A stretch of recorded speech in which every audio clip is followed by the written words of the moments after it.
l'excellent maire donc l'a expliqué un petit peu tout à l'heure.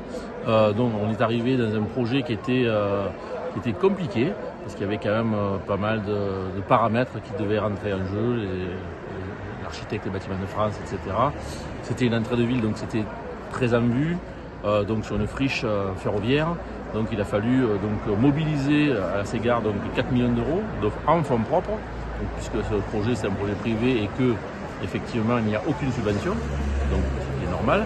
Donc on a dû s'intégrer effectivement dans une entrée de ville où le département a également en même temps refait le pont qui en avait bien besoin, parce que ça a commencé à poser de très gros problèmes de sécurité. Donc ça a été fait dans un temps record avec des équipes du département très mobilisées. Donc voilà, je pense qu'il y a une entrée de ville maintenant qui est assez attractive. C'est important pour Aigues-Mortes. La Ségare, donc Société d'économie mixte, qui appartient au département, et à la Banque des territoires également. Société d'économie mixte, la SPL 30 également, qui intervient, mais pas dans ce domaine, pour ses actionnaires. Donc les actionnaires, c'est que des EPCI, donc, et des collectivités bien sûr.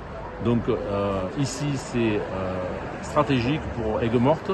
Donc il y a également derrière moi le pôle d'échange multimodal qui est en gestation. Vous avez entendu le maire le dire, les premières discussions qui commencent, et je pense qu'au niveau attractivité, on parle de mobilité aujourd'hui.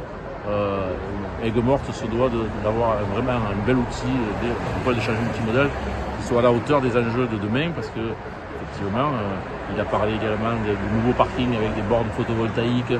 Il faut faire des choses assez vertueuses pour l'environnement, et je pense que là, avec ces matériaux, beaucoup de bois, c'est quand même quelque chose qui s'intègre très très bien dans le paysage et qui est à la hauteur d'une ville emblématique comme Aigues-Mortes.